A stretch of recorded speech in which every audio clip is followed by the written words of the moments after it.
21वें दिन भी किसानों का रण। ये सरकार अपनी असंवेदनशीलता का परिचय दी है। वो कानून किसानों को पूछ के नहीं बनाए, वो कानून अमीरों को पूछ के बनाए। नहीं झुकेंगे, सरकार का है प्रण। There is no question of taking retrograde steps against our agricultural sector either.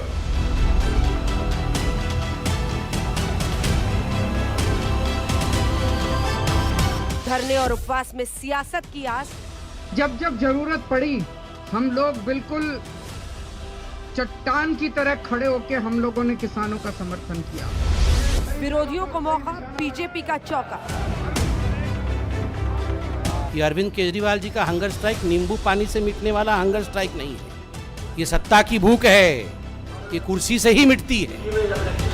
लोग जब आते हैं, जब लोगों की आंखें आती हैं तो बड़े बड़े जाते हैं, ये तो कुछ भी नहीं। सियासी फसाना, टुकड़े टुकड़े गैंग का तराना। भोले भाले किसान हैं, लेकिन उनके बीच में कुछ टुकड़े टुकड़े गैंग के लोग भी घुस गए हैं। अन्नदाता नाराज, कब मिलेगा इंसाफ?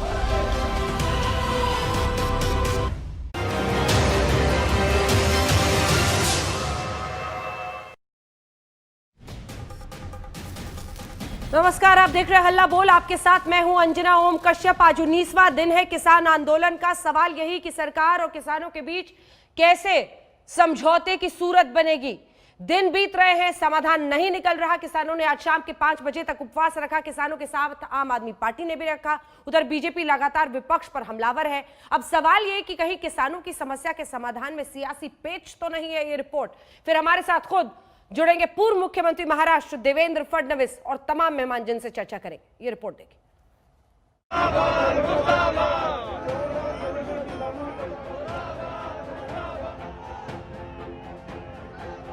जब हम किसान भाइयों से मिलें तो हमारा संबोधन राम राम होना चाहिए, और जब कोई भी ऐसा दुराचारी अपराधी बहन बेटियों की सुरक्षा के साथ सेंध लगे तो उसकी राम नाम सत्य है कि यात्रा भी निकलनी चाहिए। कैप्टन अमरिंदर साहब जो है किसानों के सबसे बड़े धोखेबाज हैं।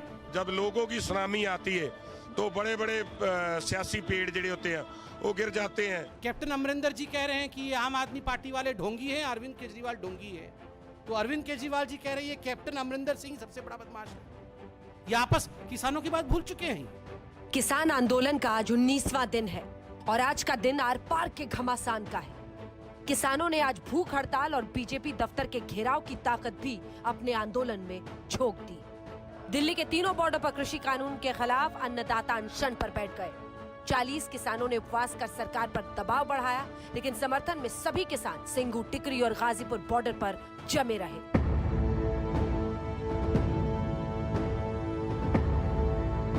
किसान संगठनों ने पंजाब, हरियाणा और उत्तर प्रदेश के कई शहरों में डीसी दफ्तर का भी घेराव किया।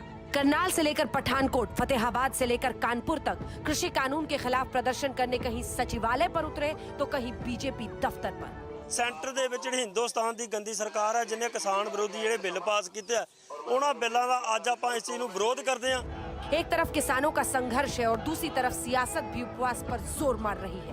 दिल्ली में आप बनाम बीजेपी, आप बनाम कांग्रेस और कांग्रेस बनाम बीजेपी के सियासी बयान शोर करते रहे।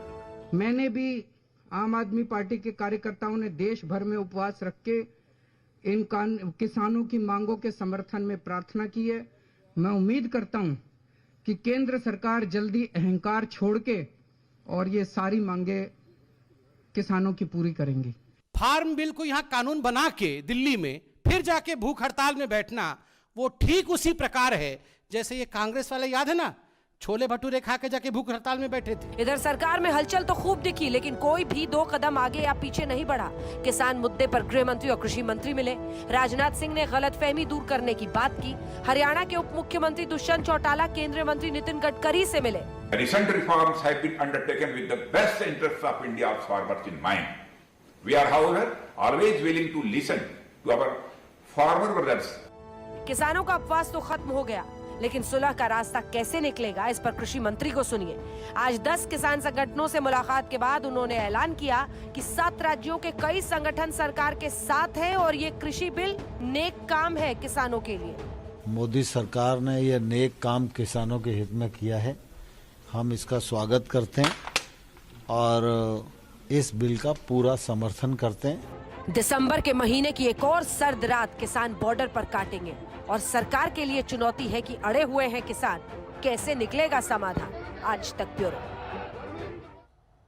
इसी पर चर्चा की शुरुआत करेंगे। कई खास मेहमान हमारे साथ जुड़ेंगे, लेकिन इस वक्त हमारे साथ सीधा पूर्व मुख्यमंत्री महाराष्ट्र देवेंद्र फडणवीस जी आज तक पर जुड़ रहे हैं। देवेंद्र साहब, मेरा पहला सवाल आपसे यही है, देखिए 19वां दिन है, समझौता नहीं निकल रहा है, रास्ता क्यों नहीं निकल रहा है? आपकी जिद है, किसानों की जिद है, और क्या स्ट्रैटेजी है? कैसे आप सोच रहे हैं कि ये इस पूरे मुद्दे को आपकी सरकार सुलझाएगी? देवेंद्र जी। देखिए, सरकार बड़े खुले मन से बातचीत कर रही है। सरकार लगातार ये कह रही है कि सारे पहलुओं पर हम बातचीत करेंगे, और शुरुआत में बातचीत भी हुई। कभी उन्होंने लिखकर मांगा तो सरकार ने कहा लिख कर देंगे, कभी उन्होंने कहा अमेंडमेंट चाहिए तो सरकार ने कहा अमेंडमेंट करेंगे। लेकिन ये जो सारे चर्चा करने वाले ग्रुप्स है, इनमें कुछ लोग ऐसे हैं कि जो ये चाहते नहीं है कि आंदोलन खत्म हो। उनके दिमाग में राजनीति है। वो लोग ये चाहते हैं कि लगातार आंदोलन चलता रहे। और मैं तो ये कहना चाहता हूं कि देखिए, कोई सोया है तो उसको जगाया जा सकता है, पर अगर कोई सोने का ढोंग कर रहा है तो उसको जगाया नहीं जा सकता। मैं ये मानता हूं कि जरूर वहां पर कुछ किसान ऐसे हैं कि जो बिल्कुल ईमानदारी से इस आंदोलन में शामिल है, लेकिन उसके साथ साथ कुछ ऐसे तत्व जरूर घुसे हैं कि जो आंदोलन को समाप्त नहीं होने देना चाहते। और इसलिए लगातार जब सारी मांगे केंद्र सरकार मानने को तैयार है, तो अब वो ये कहते हैं कि नहीं जी, ये सारे बिल आप रिपील कर दो। ऐसे कैसे रिपील हो जाएंगे? देश के इतने राज्यों में अभी भी ये बिल लागू है। महाराष्ट्र के अंदर अगर आप देखेंगे तो महाराष्ट्र ने तो कॉन्ट्रैक्ट फार्मिंग का कानून कांग्रेस एनसीपी की सरकार ने 2006 में लागू किया है। तब से लेकर पिछले 14 सालों में महाराष्ट्र में कानून लागू है। इसका फायदा ही महाराष्ट्र में हुआ है। हमारे जो किसान नासिक के हैं, उन्होंने वैल्यू चेन तैयार की, आज उसके माध्यम से उनको फायदा हो रहा है। इतना ही नहीं, महाराष्ट्र में तो उसी जमाने में 29 कॉर्पोरेट्स को सीधा खरीद का लाइसेंस दे दिया सरकार ने। वो खरीद रहे, किसी की जमीन गई नहीं है। महाराष्ट्र में प्राइवेट एपीएमसी उसी समय तैयार हो गई। आज सरकारी एपीएमसी भी और प्राइवेट एपीएमसी भी है। और केवल महाराष्ट्र नहीं, देश के 8 से 10 राज्यों में अलग अलग प्रकार से ये सारे कानून लागू है, और कहीं पर भी कोई प्रॉब्लम नहीं है, वहां पर निवेश आ रहा है। तो ऐसे समय जब अगर ये कहेंगे कि ये सारे कानून आप निरस्त कर दो, तो ये बिल्कुल गलत बात है। हाँ। और मुझे लगता है कुछ लोग वहां पर ऐसे हैं कि जो इस आंदोलन को समाप्त ही नहीं होने देना चाहते। लेकिन आपकी जो परेशानी है, जो प्रॉब्लम है देवेंद्र फडणवीस जी, वो विपक्ष नहीं, आप लाख कोसिए विपक्ष को। आपके लिए प्रॉब्लम विपक्ष नहीं है, प्रॉब्लम वो किसान है जो वहां पर बैठे हुए हैं, और उसका सरकार को समाधान निकालना है, उनसे बातचीत करनी है, उनको समझाना है। देखिए, हमारी प्रॉब्लम कभी किसान हो ही नहीं सकते। इस देश में किसान कभी प्रॉब्लम नहीं हो सकता है। किसान तो इस देश की रीढ़ की हड्डी है। लेकिन जब उनके साथ साथ कुछ राजनीतिक तत्व घुस जाते हैं और कुछ ऐसे लोग घुस जाते हैं जो उनको गुमराह भी करते हैं, और जब वो सॉल्यूशन पर आते हैं तो उनको डिरेल भी करते हैं। अब वहां पर ऐसा है कि कई प्रकार के लीडर तैयार हो गए, और जब उनके ध्यान में भी आता है कि सरकार सही बात कह रही है, अब तो हमारी बात सरकार मान रही है, हमने उसको मान लेना चाहिए। ऐसे समय ऐसे तत्व उनके ऊपर दबाव बनाते हैं कि आप सरकार के साथ शामिल हो गए, आप तो सरकारी बन गए, आपने तो सरकार से हाथ मिला लिया। और ऐसे समय वो ऐसे कई लोग हिम्मत नहीं कर पाते। तो कुल मिलाकर हमारा प्रॉब्लम ये बिल्कुल किसान नहीं है, हमारा प्रॉब्लम वो तत्व है कि जो इस प्रकार का सॉल्यूशन नहीं निकाल देना चाहते, क्योंकि उनकी राजनीति के लिए वो ये चाहते हैं कि इस प्रकार का आंदोलन चलता रहे। तो आप ये कह रहे हैं कि जो वाम, क्या आपका इशारा एक तरह से वाम दलों के किसान संगठनों पर है? आपका कहना है कि वो दबाव बाकी संगठनों पर बना रहे हैं, जिसकी वजह से कोई सॉल्यूशन नहीं निकल रहा है? देखिए, वो भी है, और अलग अलग प्रकार के, अभी मैं मीडिया के माध्यम से देख रहा हूं, इतने अलग अलग तत्व वहां दिखाई पड़ते। कोई खालिस्तान जिंदाबाद का नारा वहां लगा रहा है, कोई अलग अलग झंडे फड़का रहा है, कोई जिस प्रकार की राजनीति वहां कर रहा है, और अल्ट्रा लेफ्टिस्ट तो है ही है, सारे लोग वहां पर है। तो कुल मिलाकर जो किसानों का आंदोलन है उसको कुछ लोग हाईजैक करना चाह रहे हैं। और वहां पर उस आंदोलन में आप देखिए, पहले दिन जितने बड़े पैमाने पर किसान वहां थे, आज वो दिखाई नहीं पड़ते। कई किसानों के ये ध्यान में आया कि हमारा उपयोग किया जा रहा है, हम तो शुद्ध मन से आए, लेकिन ये लोग हमारे आंदोलन में घुसकर हमारे कांधे पर बंदूक रखकर चलाना चाहते हैं, तो कई किसान लौट गए। वो वहां पर नहीं है। पहले दिन की संख्या और आज की संख्या आप स्वयं देख सकते हैं। इसलिए ये सारे के सारे तत्व जो है, ये एक प्रकार से सॉल्यूशन की जगह जितना ज्यादा इसको खींच पाए, जितनी ज्यादा अराजकता फैल पाए, ये प्रयास वो कर रहे हैं। किसानों की हर मांग के ऊपर केंद्र की सरकार बातचीत करने को पूरे तरीके से तैयार है। हमारे लिए कोई ईगो की बात नहीं है। किसानों के हित में 2 कदम आगे आना पड़े या 2 कदम पीछे जाना पड़े, हमारी सरकार तैयार होगी, बशर्ते केवल राजनीति के लिए अगर ये किया जाएगा तो मुझे लगता नहीं है कि ये सरकार कोई अपना निर्णय वापस। लेकिन फडणवीस जी देखिए, एमएसपी को लेकर न्यूनतम आपने कदम की बात की, 2 कदम आगे 2 कदम पीछे चलने को तैयार है। 2 कदम आगे में सबसे बड़ा कदम तो एमएसपी को लेकर है, न्यूनतम समर्थन मूल्य। एक इस तरह की जानकारी सामने आई कि सरकार क्वांटिफाई कर सकती है कि इतने अनाज तक आपको एमएसपी की लीगल गारंटी मिलेगी। क्या न्यूनतम समर्थन मूल्य पर क्या ठोस कदम सरकार उठाएगी अगर वो कानून का हिस्सा बनाने के लिए किसान इस वक्त एक तरह से अड़े हुए हैं? तो देखिए, पहली बात तो यह है कि एमएसपी के ऊपर स्वयं प्रधानमंत्री जी ने स्पष्ट शब्दों में कहा कि एमएसपी चलती रहेगी। उसके बाद एमएसपी के ऊपर केंद्र सरकार ने उसको लिखित में देने की भी बात मंजूर की। उसको कानूनन ढंग से अगर लाना है तो उसके बारे में भी चर्चा हो सकती है। और मैं पूछना चाहता हूं, अभी जो एमएसपी की बात हो रही है, इससे पहले इतने सालों से सरकारें चल रही है, उन सरकारों ने एमएसपी को कानून में क्यों नहीं लाया? क्योंकि उस समय भी लगातार ये मांग होती थी, लेकिन उसमें जो अड़चने थी उसको कानूनन ढांचे में लाने में, इसलिए उन सरकारों ने नहीं लाया। लेकिन आज हमारी सरकार जो है, ऐसे सारे चीजों के ऊपर चर्चा करने के लिए तैयार है। मैं तो कहना चाहता हूं, और मैं कांग्रेस एनसीपी को पूछना चाहता हूं, मैंने महाराष्ट्र में पिछले समय कानून लाया था कि अगर एमएसपी से नीचे खरीद होगी तो 1 साल की सजा होगी। इन्हीं कांग्रेस एनसीपी के लोगों ने और सारी विरोधी पार्टियों ने उस समय उसका विरोध किया था, और ऊपर के जो हमारा लेजिस्लेटिव काउंसिल है, इसमें हमारे पास मेजोरिटी नहीं थी, तो हमको बिल वहां पर रोकना पड़ा। तो कुल मिलाकर मुझे यह लगता है कि इसको हमने समझना चाहिए। इसका स्पिरिट क्या होना चाहिए? स्पिरिट यह होना चाहिए, चाहे जो हो जाए एमएसपी ये किसानों को मिलनी चाहिए, और उस स्पिरिट के ऊपर कोई भी निर्णय लेने के लिए केंद्र की सरकार तैयार रहेगी। आपने महाराष्ट्र की बात छेड़ी, इसीलिए मेरा अगला सवाल महाराष्ट्र के ही आपके बतौर पूर्व मुख्यमंत्री उस वक्त के दौरान। देखिए, शरद पवार अब खुलकर इसके खिलाफ बोल रहे हैं और वो सरकार को कटघरे में खड़ा कर रहे हैं। मेरा सवाल आपसे ये है, 2 हिस्से हैं इसके।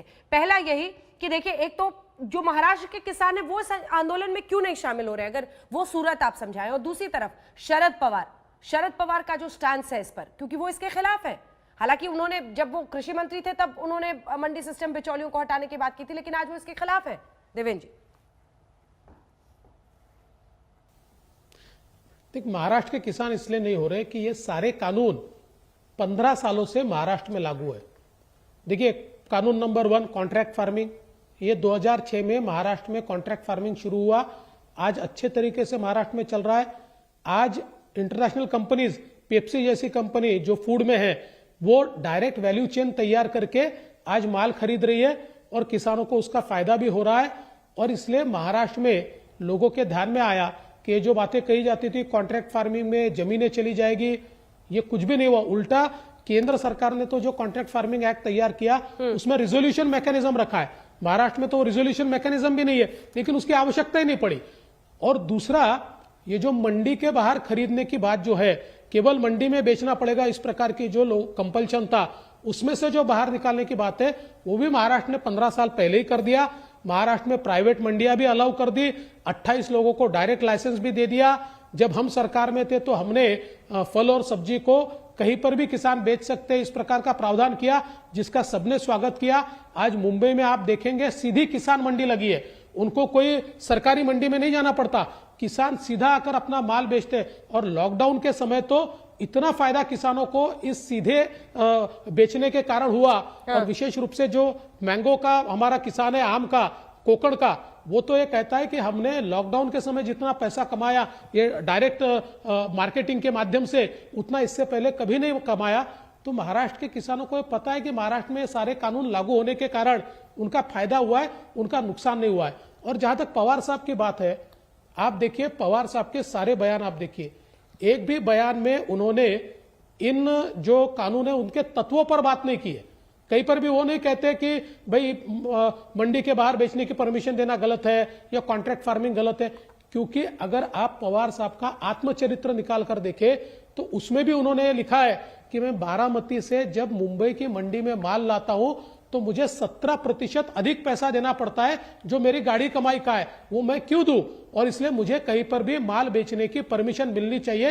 ये उनके आत्मचरित्र में उन्होंने लिखा है। और इसलिए लगातार पवार साहब बात क्या करते हैं, ज्यादा चर्चा होनी चाहिए थी, ऊपर के सभागृह में यानी राज्यसभा में बिल जल्दबाजी में पास कर दिया, इस पे और चर्चा होनी चाहिए थी। क्योंकि तत्वों के ऊपर अगर वो बात करेंगे तो वो जिस समय कृषि मंत्री थे उस समय के टास्क फोर्स ने ये सारे के सारे बिलों के बारे में एक अपना रिपोर्ट दिया हुआ है और उन्होंने राज्यों को लेटर लिखा है कि इस प्रकार के रिफॉर्म्स राज्य करे। तो मुझे लगता है कि जो भूमिका उन्होंने ली है, आज उस भूमिका को केंद्र सरकार ने स्वीकार कर बिलों में परिवर्तित किया है। और इसलिए मुझे लगता है कि अब उनके सामने अड़चन है, उनको एक तो विपक्ष के साथ भी रहना है और दूसरे ओर उनको ये पता है कि इसको अगर हम तात्विक विरोध करेंगे तो ये सारी चीजें हमने महाराष्ट्र में की है और देश में भी करने को बोला है। तो ऐसे उलझन में फंसे पवार साहब। फडणवीस जी, लेकिन शरद पवार आप कह रहे हैं कि एक एक बेसिक जो उसकी फॉर्मेट्स है उस पर नहीं बोल रहे हैं। राहुल गांधी वो तो इसे काला कानून कह रहे हैं, उनके साथी हैं सरकार में वहां। देखिए, राहुल जी के बारे में पूरी रिस्पेक्ट रखते हुए मैं इतना ही कहना चाहूंगा कि राहुल जी इन 3 कानूनों को एक बार एक्सप्लेन करके दिखा दे। इन 3 कानूनों में क्या है ये एक बार ठीक ढंग से अगर राहुल जी बता दे तो उनके साथ भी चर्चा हो जाएगी।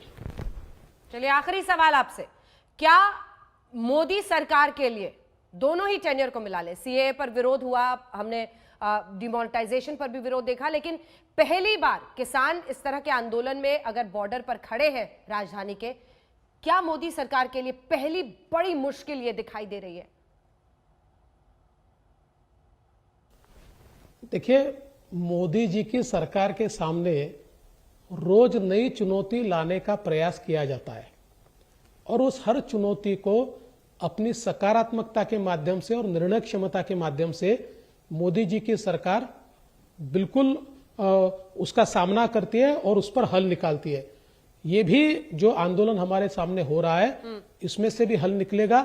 सरकार सकारात्मकता से आगे जाएगी और जो सच्चे किसान नेता होंगे, जो किसानों का हित चाहेंगे, उनकी बात पूरे तरीके से सुनी जाएगी। लेकिन जो मात्र राजनीति करेंगे उनको वैसा ही जवाब ये सरकार देगी। देवेंद्र फडणवीस जी, बहुत बहुत धन्यवाद आपका हमारे साथ आज तक पर जुड़ने के लिए। अब चलिए आपको लिए चलते हैं, हमारे साथ तमाम मेहमान जुड़े हुए हैं। गौरव भाटिया राष्ट्रीय प्रवक्ता भारतीय जनता पार्टी के, अभय दुबे जी कांग्रेस पार्टी का पक्ष रखेंगे, हनुमान बेनीवाल जी हमारे साथ एमपी हैं आरएलपी के, वो जुड़ गए हैं, कृष्णवीर चौधरी जी प्रेसिडेंट भारतीय कृषक समाज के गाजियाबाद से जुड़ रहे हैं, जसविंदर सिंह संधू साहब किसान नेता हमारे साथ जुड़ रहे हैं। आपके साथ शुरुआत करते हुए मैं आज बेनीवाल साहब शुरुआत करना चाहती हूँ, क्योंकि आप सरकार को कटघरे में खड़ा कर रहे हैं। अब सवाल यह है कि सरकार तीनों बिल तो वापस लेने को तैयार नहीं है, लेकिन सरकार कह रही है कि हम एमएसपी पर भरोसा दे रहे हैं। लिखित प्रस्ताव पर क्या बातचीत नहीं होनी चाहिए? और हमने सुना है कि दिल्ली जयपुर जो रोड है उसको जाम करने पर सरकार से आपकी बातचीत हुई और आपने कह दिया है कि ठीक है, अभी इसको 1 सप्ताह नहीं करेंगे। पूरी बात समझाएं। ऐसा है, मैंने इस आंदोलन जो तीनों कृषि बिल लोकसभा के अंदर जब लाए गए थे, हाँ, उस दिन मैं अंदर नहीं था, मेरी कोरोना की झूठी रिपोर्ट बता के मुझे बाहर कर दिया था। नहीं तो निश्चित रूप से लोकसभा के अंदर भी मैं तीनों कृषि बिलों का विरोध करता। ठीक है। अब ये जो तीनों बिल है इनको लाने की आवश्यकता ही नहीं है, और अगर ये लेके आए तो किसान का तो इसमें कोई भला होने वाला नहीं है। अगर प्रधानमंत्री जी चिंता कर रहे हैं तो स्वामीनाथन आयोग की रिपोर्ट लागू करें, जो एक पूरा देश इनके ऊपर भरोसा कर रहा है। प्रधानमंत्री धारा 370 हटा सकते हैं। हाँ। तो किसानों के लिए उनको इतना करना चाहिए। आज किसान ठंड में पिछले 16 दिन से हड़ताल पे है और हमें कोई मजा नहीं आता कि वहाँ इस बात पर राजनीति करें, लेकिन किसान और जवान को जहाँ आवश्यकता पड़ेगी हम जाएंगे। परसों 12 तारीख हमारे पहले पंचायत चुनाव थे, नहीं तुम पहले ही सड़कों पे आ जाते। मैंने गृह मंत्री जी को बीच में पत्र भी लिखा था, चेयरपर्सन है वो एनडीए के। राजस्थान में तो पंचायत चुनाव में बीजेपी की जीत हो गई। ये कृषि बिल और ये आंदोलन होते हुए वो कह रहे हैं यहाँ तो लोग हमारे साथ खड़े हैं। अजी मेरी बात सुनो, पंचायत चुनाव के अंदर जीत नहीं, अभी 12 जिले बाकी हैं और कल जो नगर पालिका का रिजल्ट आया उसमें बीजेपी हार गई। आपने आज देखा होगा 3 बाई इलेक्शन होना है अभी राजस्थान में, आगे के चुनाव आगे हैं। इसमें बीजेपी कांग्रेस की बात नहीं करूंगा, मैं ये कह रहा हूँ तीनों जो बिल है इन बिलों से सरकार को कोई भी फायदा नहीं होने वाला। सरकार को जिद छोड़नी चाहिए। परसों में 10-15 हजार लोगों के साथ बॉर्डर पर गया था, मैं रोका था बॉर्डर पे। गृह मंत्री जी का टेलीफोन मेरे पास 2 बार आया था और उन्होंने कहा कि एक बार आप आके मिलो, मैं बात भी करूंगा। लेकिन किसका फोन आया था? अमित शाह जी का टेलीफोन आया था। हाँ कि भाई आप आए, और क्योंकि मैं एनडीए अभी तक मैंने छोड़ा नहीं है, अभी मैं अंदर ही हूँ। हो सकता है कि किसान आंदोलन में एनडीए छोड़ना पड़ जाए, क्योंकि हम भी बात से पीछे नहीं हटेंगे। ये तीनों जो कृषि बिल है ये किसानों के पक्ष में कतई नहीं है। ठीक है, गौरव भाटिया जी को की भी आवश्यकता ही नहीं थी। ठीक है, कोई आवश्यकता नहीं कृषि बिलों की। ठीक है, गौरव भाटिया जी जवाब दीजिए उनके बात का। हनुमान बेनीवाल जी कह रहे हैं कि जरूरत पड़ी सीधी धमकी दे रहे हैं कि एनडीए भी छोड़ देंगे, क्योंकि उनको लग रहा है कि सरकार की किरकिरी हो रही है, किसान आपसे गुस्सा रहे हैं इसको लेकर। देखिए अंजना जी, सबसे पहले तो इसी तरह की बातें 2019 के चुनाव से पहले भी करी गई थी।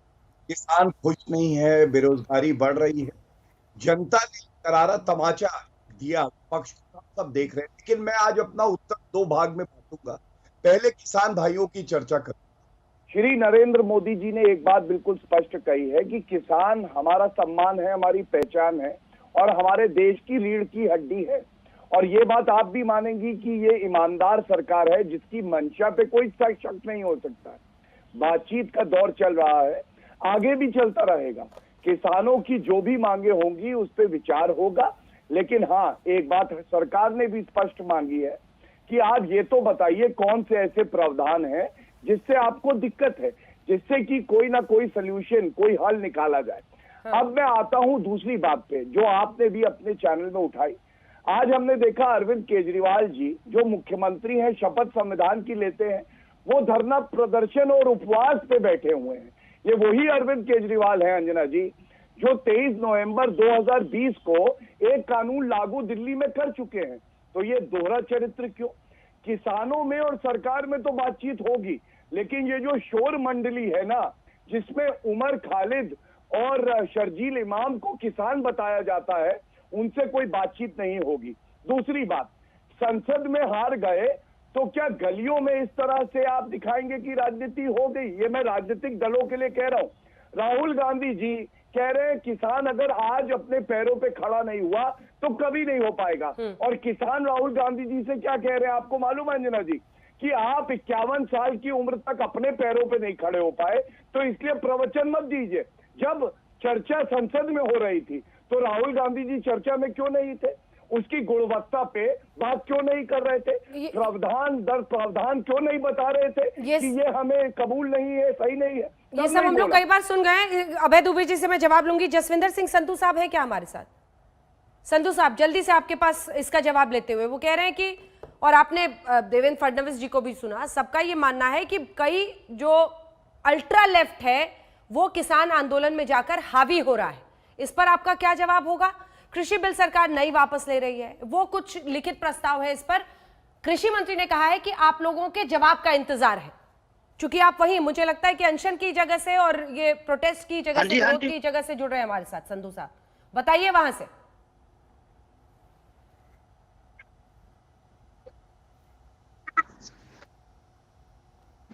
संधू जी आवाज आ रही है?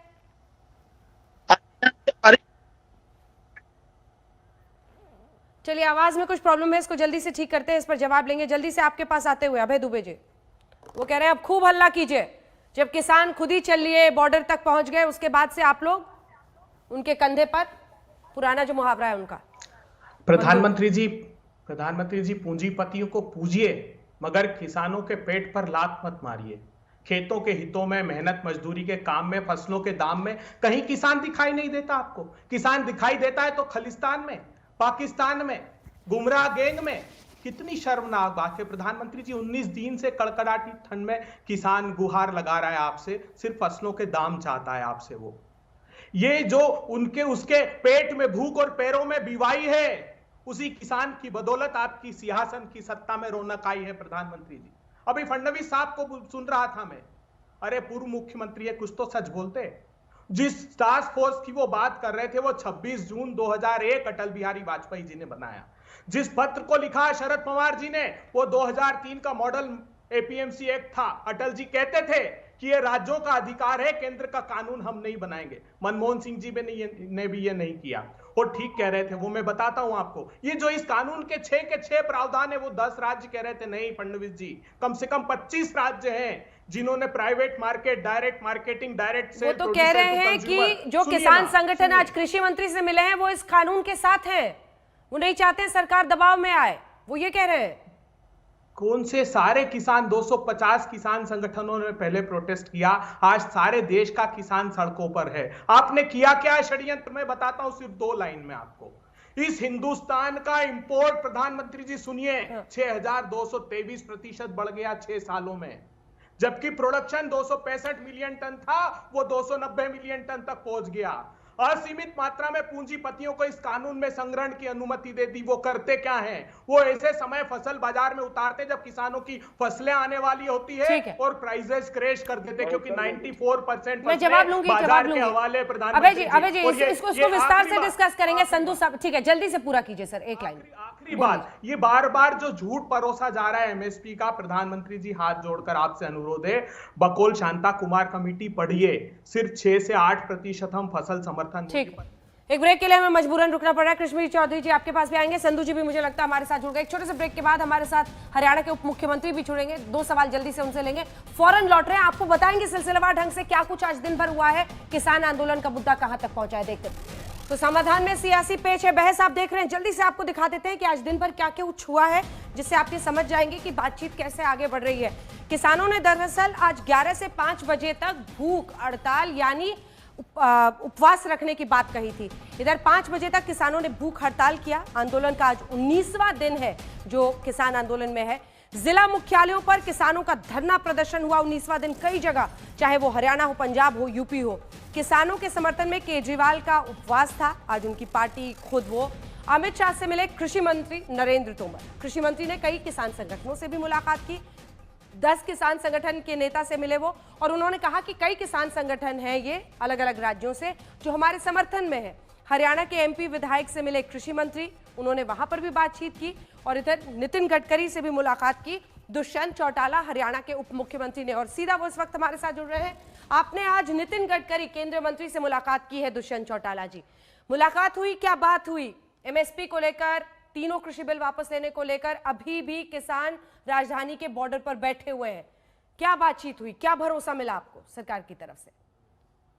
देखिए, केंद्र सरकार पिछले हर दौर की वार्ता के बाद एक पॉजिटिव नोट पर है कि जो अमेंडमेंट्स फार्मर ऑर्गेनाइजेशंस चाहती हैं उसको वो एक्सेप्ट करने को तैयार है, मगर म्यूचुअल रास्ता जब ही निकलेगा जब दोनों पक्ष बात करेंगे। जहाँ तक गडकरी जी से मुलाकात की बात है, हमारे बहुत लॉन्ग पेंडिंग नेशनल हाईवेज़ के मामले थे, और एक मामला जो मैंने स्वयं टेकअप किया था, ईस्ट वेस्ट कॉरिडोर का स्टेट के अंदर, जो हमारे स्टेट में आज एग्जिस्ट नहीं करता, उसके ऊपर चर्चा हुई थी। बिल्कुल किसान मूवमेंट के ऊपर भी उनसे चर्चा हुई है, और वो भी इस पक्ष के हैं कि म्यूचुअली मिलकर जहाँ फार्मर्स की मांग की बात है, इसका रास्ता केंद्र और यूनियंस को निकालना चाहिए। आपने परसों कहा था दुष्यंत जी कि 48 घंटे कहा था आपने कि 48 घंटे के अंदर समाधान निकल जाएगा।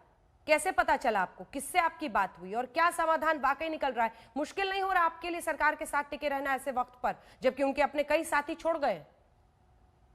अंजना जी, आप खुद समझ सकते, इतने साल तो आपको पत्रकारिता में होगी कि कोई भी एजिटेशन बिना वार्ता के समाप्त नहीं हुआ।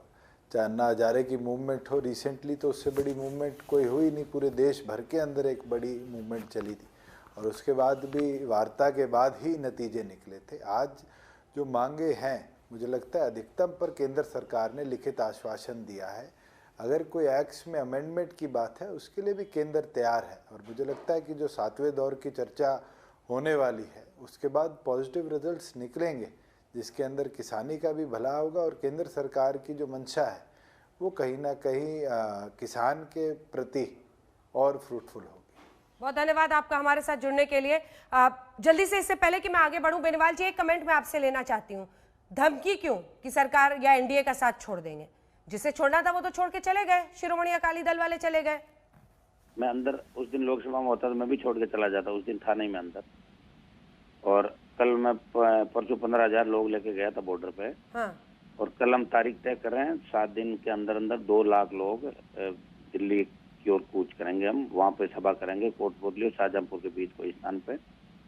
और सरकार को बड़ा मन रख के इन बिलों को वापस लेना चाहिए। इन बिलों से सरकार को फायदा कुछ भी, नुकसान ही नुकसान। तो गृह मंत्री से क्या बात हुई आपकी? गृह मंत्री जी ने मुझे कहा कि एक बार आप आओ दिल्ली, बात करो। 1 आध दिन के अंदर कोशिश करूंगा बात करने। बात क्या करें, बात तो यही है कि भाई किसान संगठन जो आंदोलन कर रहे हैं देश के अंदर, इनकी मांगे माने सरकार, बड़ा मन रखे। क्योंकि धारा 370 हटाने के बाद जो देश में माहौल बना था प्रधानमंत्री जी का, इस किसान आंदोलन से नेगेटिव हो रहा है मामला पूरे देश में। अच्छा ये बताइए कि क्या प्रॉब्लम है? किसान आंदोलन, तीनों कृषि बिल वापस लो, क्या प्रॉब्लम है? कहाँ पर है? सरकार तो कह रही है मंडियां भी चलेंगी, खुद पीएम भी कह रहे हैं, और न्यूनतम समर्थन मूल्य पे कहाँ? 5 प्रॉब्लम गिनाइए जी। सरकार को क्या जरूरत पड़ गई एकदम बिल लाने की? ये तो सरकार तय करेगी ना, ये तो लॉन्ग पेंडिंग कृषि रिफॉर्म थे। मुझे 5 प्रॉब्लम बताइए जो इन तीनों कृषि बिल में है। सब सरकार अपना तय करेगी, हम हमारा रास्ता तय करेंगे। हम कोई जरूरी थोड़ी सरकार के पिछले को बन के रहेंगे। हम कोई सरकार एनडीए में गठबंधन में तो हमें वोट दिलाए, तो हमने भी दिलाए 20-25 जगह, ठीक है ना। किसान सड़क पे बैठा तो हम इस तरह सरकार के साथ नहीं रहते। 5 प्रॉब्लम क्या है सर? सारी प्रॉब्लम है इसके अंदर। कालाबाजारी बढ़ेगी, आपकी जो कॉन्ट्रैक्ट फार्मिंग का जो मामला वो नहीं चल सकता कहीं भी। एसडीएम को अधिकारी नियुक्त कर दिया आपने, किसान झगड़ा होगा तो एसडीएम तो कंपनी वालों की मानेगा। फिर आपकी मंडियां समाप्त कर दोगे आप, कहाँ आवश्यकता है? जो मंडियां बड़ी मुश्किल से, हर जगह मंडी में किसान को कंपटीशन का भाव भी मिलता है। और अगर आप किसान का भलाई चाहते हो तो आप समर्थ न्यूनतम जो एमएसपी है, एमएसपी के दायरे में और फसलों को लाके, और एमएसपी हर साल 10% बढ़े। बढ़िया तो ये हो कि जब धारा 370 हटा सकते हो तो स्वामीनाथन आयोग की रिपोर्ट क्यों नहीं लागू कर रहे? ये करो, किसान अपना आप जिंदाबाद बोल देगा मोदी जी। कृष्णबीर चौधरी जी क्या जवाब देंगे? कॉन्ट्रैक्ट फार्मिंग से लेकर कालाबाजारी की उन्होंने आशंका जाहिर की है और एमएसपी पर भी बोल रहे हैं। जी बेनीवाल साहब। देखिए, कॉन्ट्रैक्ट फार्मिंग का उदाहरण तो महाराष्ट्र से लेके पंजाब और हरियाणा तक सबके सामने है। कॉन्ट्रैक्ट फार्मिंग किसान की अपनी मर्जी है, कोई जबरदस्ती नहीं है। मेरा एक सवाल है सबसे बड़ा कि राजनीतिक दल कितनी सफाई से अपनी बात को रखने के लिए चाहते हैं, लेकिन वो ईमानदारी नहीं बरतते। 2011 में पवार साहब ने लिखा, बिल्कुल मुख्यमंत्रियों को लिखा, सबको पता, पूरे देश को पता, 8 मुख्यमंत्रियों की कमेटी बनी, सबको पता। भूपेंद्र सिंह हुड्डा जी ने जो है किसान संगठनों को बुला के बात की। मैं इसलिए कह रहा हूं कि हमसे भी बात की गई थी, इसीलिए मैंने कहा है। और हमसे नहीं की गई, 125 लोग संगठनों के लोगों से बात की गई थी और इन्हीं मुद्दों पे की गई थी। ये बात सिर्फ आज की नहीं है, ये बात पिछले 10 सालों से, 12 सालों से चली आ रही है, चर्चा चली आ रही है। जब स्वामीनाथन कमीशन बना था तब रिफॉर्म की बात थी, तब इन्वेस्टमेंट की बात थी, तब उसमें यह था कि भाई रिफॉर्म नहीं होंगे तो कैसे बढ़ेंगे, तब कॉन्ट्रैक्ट फार्मिंग, तब इसलिए था कि रिम्यूनरेटिव प्राइस कैसे किसान को मिले। असली बात पैसे की है, किसान का लाभ कैसे हो। जहां तक इस बात का सवाल है, अगर हमारे मित्र ये चाहते हैं कि जो व्यवस्था अभी तक चली आ रही थी, किसी का फिर फोन आ गया, इंपॉर्टेंट मैसेज आ गया, रद्द किए जाए। मैं बहुत छोटी सी बात कह रहा हूं कि अगर ये रद्द कर दिए जाएं और जो व्यवस्था चली आ रही थी, तो फिर उन 92% किसानों की जो दुर्गति आज तक हुई है, जिनको एमएसपी का लाभ नहीं मिला, मेरे मित्रों से मेरा एक निवेदन यह है कि उनकी दुर्गति क्यों, उनके बारे में कब सोचेंगे हम लोग। उन्हें बाजार में कभी कोई विकल्प, कहीं कोई व्यवस्थाएं सुधार की बात करना अगर अपराध है तो फिर हम अपराध ही कर ही रहे हैं। फिर तो हम जिस तरीके, एक बात मैं ईमानदारी के साथ कह सकता हूं कि हमने फडणवीस जी के यहाँ, पाशा पटेल थे सीएसीपी का चेयरमैन, मेरा बहुत ही खास मित्र रहा, उस पर दबाव डाल के हमने कंपलसरी करवाया था, पेनल्टी पनिशमेंट क्लॉज एमएसपी पे करवाए थे। उस समय कांग्रेस और एनसीपी ने वो बवाल काटा पूरे महाराष्ट्र में कि वो सब कुछ नोटिफिकेशन जो है वापस लिया महाराष्ट्र की सरकार ने। ये बहुत दूर की बात नहीं है, ये अभी की बात बात है महाराष्ट्र चुनाव से पहले की। मैं तो उसके बाद अहमदनगर में कार्यक्रम में अपने कार्यक्रम में समाज के में गया और मैंने ये कहा कि मैं वर्तमान महाराष्ट्र सरकार से निवेदन करता हूं कि एमएसपी कंपलसरी क्यों नहीं करते, पेनल्टी पनिशमेंट क्लॉज जो पहले कृष्णवीर चौधरी जी का भी तो एक पक्ष है ना, करने को तैयार नहीं है। कई किसान हैं जो खुले बाजार में अपनी फसल को बेचने को लेकर खुश है। 30 सेकंड्स का रिस्पांस आप दोनों से। अभय जी 30 सेकंड्स में आप बोलिए, फिर गौरव जी। अंजना जी, कृष्णवीर जी ने बहुत अच्छी बात की कि उनको सरकारों के समय बुलाया गया। प्रधानमंत्री जी 6 जनवरी 2020 को सारे उद्योगपतियों को आपने बुलाया, टाटा जी को बुलाया, तो किसान नेता टिकैत से क्यों नहीं बात कर सकते? आपने अडानी अंबानी को बुलाया तो उग्रा से क्यों नहीं बात कर सकते? उनका कानून उन्हीं को तय करने दीजिए। और ये कानून एग्जिस्ट कर रहा है प्रधानमंत्री जी, सिर्फ इसमें एसेंशियल कमोडिटी एक्ट में जो आपने संशोधन करके भंडारण की अनुमति दे दी, उससे प्राइसेस क्रैश होते हैं। ठीक है, जवाब ले रहे हैं अभय जी प्लीज जल्दी से। गौरव भाटिया। देखिए अंजना जी, बेनीवाल जी बड़े ही सम्मानित साथी हैं हमारे, लेकिन मैं खुली धमकी दे रहे हैं सर, 2 लाख लोग लेके आएंगे। अरे कांग्रेस तो वैसे ही बर्बाद हो चुकी है, उनसे क्या समय नष्ट करना। अरे बेनीवाल जी, आपका एक वक्तव्य है, मैं जरा पढ़ रहा हूँ, सारे दर्शकों को दिखाते हैं कैसे सब पलटी मार रहे हैं। जैसे प्रकाश सिंह बादल जी ने भी जो कहा था ऑर्डिनेंस आने के बाद उससे बदल गए। आपने कहा है मोदी कैबिनेट की ओर से लिए फैसलों से किसानों को लाभ होगा, किसान अपने हिसाब से अपनी उपज कहीं भी बेचने के लिए स्वतंत्र होगा। ये मेरे हाथ में न्यूज है, बेनीवाल जी मैं इतना ही कहना चाहूंगा। पहले बड़ाई की थी, अब धमकी दे रहे हैं। अंजना जी 1 मिनट, बस 1 मिनट में अपनी बात पूरी कर लूं। वो 10 सेकंड का एक रिस्पॉन्स दे दें। पहले बड़ाई कर रहे थे सर, अब धमकी दे रहे हैं। नहीं की मना करे वो बढ़ाई नहीं की, मैंने कभी चलिए दिखाई है। चलिए, अगर नहीं बढ़ाई करी, आप ही का वक्तव्य है, पत्रिका में आया है, ऐसे ही मैं नहीं कहूंगा। दिखाई दे रहा है तो आप देख लीजिए। मैं दोबारा पढ़ देता हूँ, शायद याद नहीं आ रहा आपको। मोदी कैबिनेट की ओर से लिए फैसलों से किसानों को लाभ होगा। बेनीवाल जी कैबिनेट में बैठता हूँ, मोदी कैबिनेट में। अरे भाई साहब, बात उसकी नहीं है। अच्छा ये बताइए, 5 जून 19वां दिन है ये किसान आंदोलन का और अभी भी सुलह का रास्ता नहीं दिख रहा। हालांकि कृषि मंत्री ने कह दिया है, हमने लिखित प्रस्ताव भेजे हैं, कई संगठन हमारे साथ हैं, बाकी संगठन भी बातचीत की टेबल पर आए, हर बिंदु पर चर्चा करेंगे। देखते रहिए आज तक। नमस्कार, मैं हूं अंजना ओम कश्यप। हमें उम्मीद है ये वीडियो आपको पसंद आया होगा। लेटेस्ट खबरों के लिए यूं ही देखते रहिए आज तक और इस वीडियो के पसंद आने पर लाइक, शेयर एंड सब्सक्राइब करना ना भूलें।